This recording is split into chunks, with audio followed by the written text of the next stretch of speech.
Pues continuamos en directo, son las 11 de la noche, 8 minutos, en directo decimos, de madrugada, redifusión y el fin de semana. Por lo tanto, si a la hora que nos escucha no coincide, sepa que es que estamos en lo que llamamos redifusión. Y en directo con Iván García, que es el secretario general de la Falange Española y de las JONS, porque esta, digamos, sentencia por unanimidad contra el super juez estrella Baltasar Garzón, pues no ha dejado, digamos, que callados a casi nadie, por ser más exactos. Y Iván García nos estaba contando que ellos, bueno, pues han presentado esa querella sobre la llamada memoria histórica, el tratar de levantar los cuerpos, en fin, todo eso. Iván, continúas ahí, ¿verdad? Sí, Iván, sí, perdón. Ahora, sí, ahora perfectamente, perdón, no habíamos dado entrada a tu audio. Sí, estás perfectamente ubicado, la señal es perfecta. Nos vamos con esos apuntes que decíamos. Martín Paz por un lado y Julio Fafián por otro. Martín, adelante. Buenas noches. Hola, buenas noches. Mira, yo quería hacerte varias preguntas. Mira, lo primero es, nos estás comentando que no es por la causa, ¿cómo se llama?, de memoria histórica. Entonces, ¿por qué ha sido...? Sí, es por la causa... O sea, ellos se han... ellos sí. Sí. Vale, perfecto. Lo que es fuerza... o sea, Falange Española y de las JONS es por la causa de la memoria histórica. ¿Es así, no, Iván? Efectivamente. Sí. Lo que no han entrado, lo que no se han personado como acusación en esta sentencia de en la que ha salido hoy. Exactamente. Perfecto. Bueno, pues entonces voy a hacerte varias preguntas. Nos comentabas antes que tiempo atrás había impedido los esclarecimientos de los actos de los hechos acaecidos en Paracuellos, ¿no? Sí, efectivamente. Pero durante esta causa, mientras que estaba pasando esta causa, creo entender, o antes, un poco antes, habían aparecido otras fosas. Cuando empezó con lo de la ley de memoria histórica, por ejemplo, había aparecido en el cuartel de la Brigada Paracaidista en Madrid, pues parece ser que el cuerpo de Andrés Nin, dirigente del PON. Y en ese momento este hombre también dijo que eso no había que que investigarlo. ¿Vosotros sabéis algo del tema? ¿No sabéis nada? Yo, sinceramente, sí que conocía el caso por referencias indirectas, pero ese caso en concreto de Andrés Nin no te lo podría confirmar de primera mano, porque no tengo información ni datos suficientes. Entonces yo te podría hablar de lo que afecta directamente a Falange Española de las JONS, pero en ese caso concreto no me arriesgo yo a comentar ante la falta de datos que tengo. Sí que las noticias que me habían llegado eran esas, que se había descubierto la fosa y que, bueno, pues como políticamente no interesaba, se decidió no seguir adelante. Pero, como te digo, eso son noticias que no conozco de primera mano. Y ahora nos comentabas que lo que a vosotros os afectaba directamente. ¿Qué es lo que os ha afectado directamente a vosotros? Bien, pues como le comentaba a Gaspar antes y a la audiencia, el juez Garzón lo que hacía era responsabilizar en Falange Española de las JONS, como él veía una serie de herederos del franquismo, entre los que creía identificar a Falange Española, ¿no? Entonces, bueno, nosotros, cuando nos llegó aquella acusación, nos sorprendió mucho por varias cosas. Primera, porque los herederos del franquismo no somos nosotros, sino que a lo mejor habría que buscarlo entre la Casa Real o habría que buscarlos entre el Partido Popular, antigua Alianza Popular, o entre muchos socialistas que ocuparon cargos en el régimen anterior, cosa que los falangistas que yo conozco, ninguno ha tenido cargos. No solo eso, sino que además era gente que se ganaba muy honradamente la vida.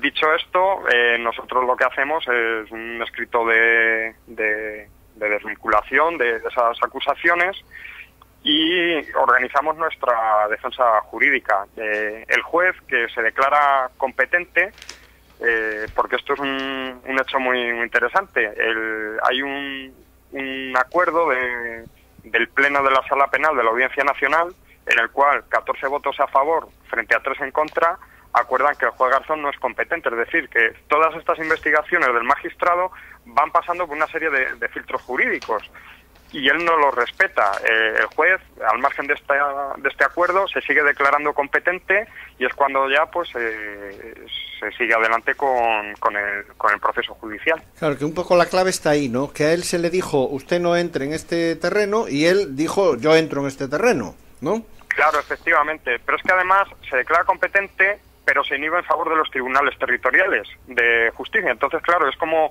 decir, yo tengo razón, pero la patata caliente se la paso ahora a las provincias, a los juzgados provinciales. Entonces, eso es una maniobra un tanto tenebrosa, vaya. O sea que se autodeclara competente, por los datos que tengo aquí, frente a la Fiscalía de la Audiencia Nacional, y a continuación, el 28 de noviembre de 2008, el Pleno de la Sala de lo Penal de la Audiencia Nacional declara la incompetencia de Garzón en este caso por 14 votos contra 3. Aún así, él sigue R que R, por lo que nos estás comentando. Efectivamente, eso es. Además, coincide con los datos que tenéis ahí en la redacción. Bien, perfecto. Y después, ¿cómo se llama? Durante todo el proceso, él no hace más que recusar a prácticamente a todo el mundo. O sea, no ha recusado a Lugier porque no ha podido. Efectivamente. ¿Cómo es posible que, cómo se llama, que todo que todo el organismo jurídico esté en contra de él? ¿Que esto que es una conspiración contra él?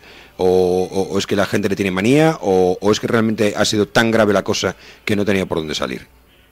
Claro, el problema de esto es que es la consideración que hacia él mismo tiene el propio juez Garzón, ¿no? Él es un juez estrella, hay que reconocerle que ha encarcelado a muchos narcotraficantes, terroristas. También es verdad que por mala praxis ha dejado en libertad a unos cuantos, que eso no hay que olvidarlo. Precisamente, pero en ese sentido, sí. Iván, ¿tú qué crees que acabará el caso Gürtel? Tú que estás en el meollo y estás más o menos en contacto con todas las partes implicadas, ¿tú crees que al final quedará en nada por la mala praxis que aplica el superestrella Garzón? Pues no lo sé, porque ahí ya está la vertiente política del caso. Ese es un caso muy complejo, porque ahí se junta una serie de factores políticos, de personajes de actualidad, de antiguos dirigentes, que hacen muy delicado lo que es ese caso. Yo creo que si los acusados de la trama Gürtel, que ya solo el nombre de trama ya nos indica un poco por dónde pueden ir las cosas, son culpables, pues la justicia española, a la que tenemos fe, pues deberían ser condenados.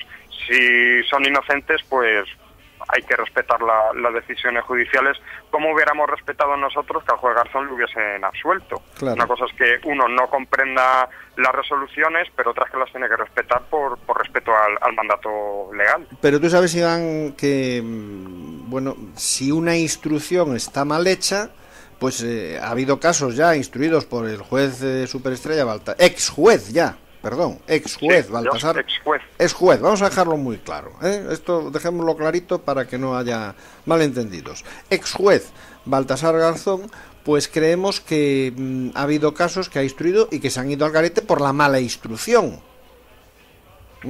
Entonces, a lo mejor aquí con el tema de las escuchas, pues le ocurre lo mismo. Hombre, vamos a ver, yo lo que quería comentarle de don Gaspar también es cómo se llama, es el personaje en cuestión. El personaje en cuestión, pues tengo aquí sus datos biográficos y bueno, pues nació estudió bachillerato en el año 74, se licenció en Derecho en el 79, empezó como juez en el 81, en el 87 se le nombró inspector delegado de la Audiencia del Consejo Nacional del Poder Judicial, en el 88 pasa a ser magistrado del Juzgado Central de Instrucción número 5 de la Audiencia Nacional, pero aparte de todo esto, que es su carrera judicial, tiene una carrera política que a lo mejor hay muchos oyentes que desconocen. Claro, es que yo pienso que, por ejemplo, el GAL lo investiga porque no le habían dado el ministerio que le habían ofrecido. Ahí voy. Se enfada, vuelve Es que en 1993 este personaje, este juez que teóricamente es independiente, se presenta por el PSOE como número 2. Fue el gran fichaje. Sí, como número 1 en la lista, pues iba ni más ni menos que Felipe González. Y evidentemente consiguió su acta de diputado. Una cosa que nos llama mucho la atención es que a los 3 días de tener su acta de diputado decide abandonar. O sea, una cosa realmente muy curiosa.